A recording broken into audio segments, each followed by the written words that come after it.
Bonsoir Yann, bonsoir. Je suis venu ce soir, non pas pour faire ma chronique, mais pour vous annoncer que je m'en vais. Oui Yann, le monde dans lequel nous vivons part complètement en cacahuète, alors j'ai pris la décision de m'isoler, de partir loin de cette planète de tarés à laquelle vous appartenez aussi, Yann Barthès. Oui, je m'en vais, Yann. Et je sais, je n'ai fait que 2 chroniques chez vous, mais comme François Bayrou, je préfère partir quand je suis au top de ma réussite. Ouais. Oui, Yann, je m'apprête à faire un très long voyage. Je reviens d'ailleurs de chez Decathlon, où Jordan, le vendeur là-bas, du rayon randonnée et sortie équestre, qui s'y connaît en camping, autant que j'ai envie de vous dire Jean Lassalle en eau plate, eh bien, il m'a vendu le pack complet du parfait randonneur. Il me manque plus qu'un petit sachet de fraises Tagada et une kangou sans pare-choc et je ressemblerai à un pédophile belge qui rôde à la frontière. Yann, je m'en vais parce que plus rien n'a de sens sur cette planète. Même en France, chez vous, vous venez de nommer un 7e Premier ministre, qui, comme le précédent, partira dans 15 jours. Et vous devrez payer sa retraite jusqu'à sa mort, tout comme vous êtes encore en train de payer celle d'Édouard Balladur, qui est Premier ministre, il n'est plus depuis 1995. Yann, vous le payez encore. Et je vous l'avoue, apparemment, vous ne le saviez pas, il n'est pas mort, Yann. Non. Mais quand on est payé à rien foutre depuis 30 ans, on se fait discret. Voilà,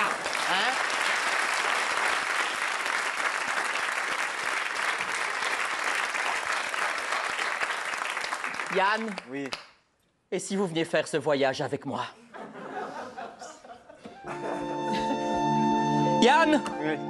Vous êtes empêtré dans ce bourbier médiatique de strass et paillettes, obsédé par les audiences depuis tellement longtemps. Vous êtes assis sur ce vieux tabouret qui a depuis 20 ans.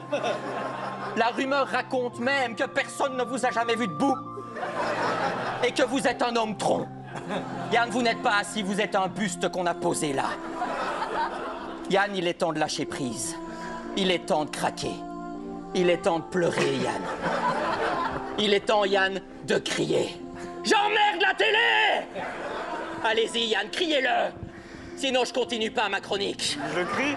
Oui, Yann! J'emmerde la télé! Voilà, Yann! Voilà!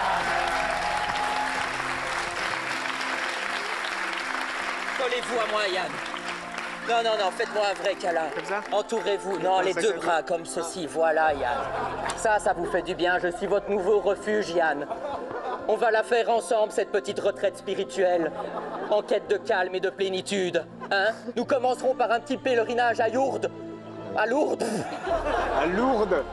Nous irons prier avec Gad Elmaleh pour que vous retrouviez l'usage de vos jambes. Puis nous irons faire du yoga, oui, je vous regarderai faire la position du chien tête en haut comme ça, pendant que je badigeonnerai votre corps d'argile chaude, Yann, pour purifier votre âme pourrie par la télé, Yann. Ensuite, nous irons sur l'Himalaya faire des câlins thérapeutiques à des yaks. Et puis on ira en Patagonie, planquer votre argent chez Florent Pagny. Et puis après, on ira chercher l'île sur laquelle Manuel Valls se cache quand il n'a plus d'emploi. Et nous terminerons là où tous les artistes en burn-out se reposent, chez Julien Doré.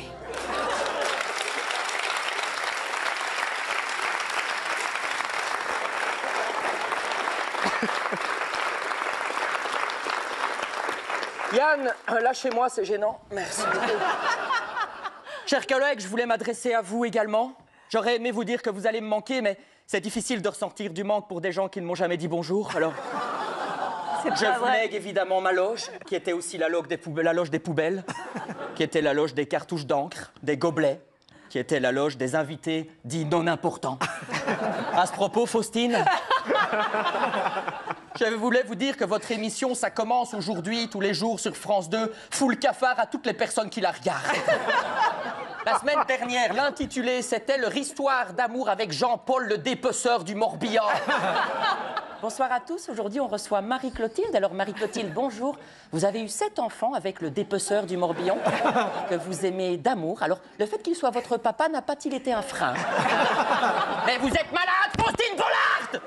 Je m'en vais, Faustine. Je pars seule, avec ma bite et mon couteau. Et je sais ce que vous vous dites, Faustine, qu'a priori, je n'utiliserai que le couteau. Oui, c'est vrai. Mais le monde va mal, alors suivez-moi. Qui m'aime me suive!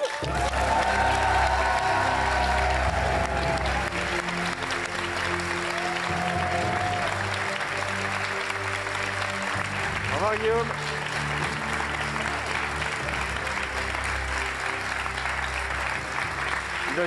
Il va juste prendre son Eurostar. Il va prendre son Eurostar et rentre à Bruxelles.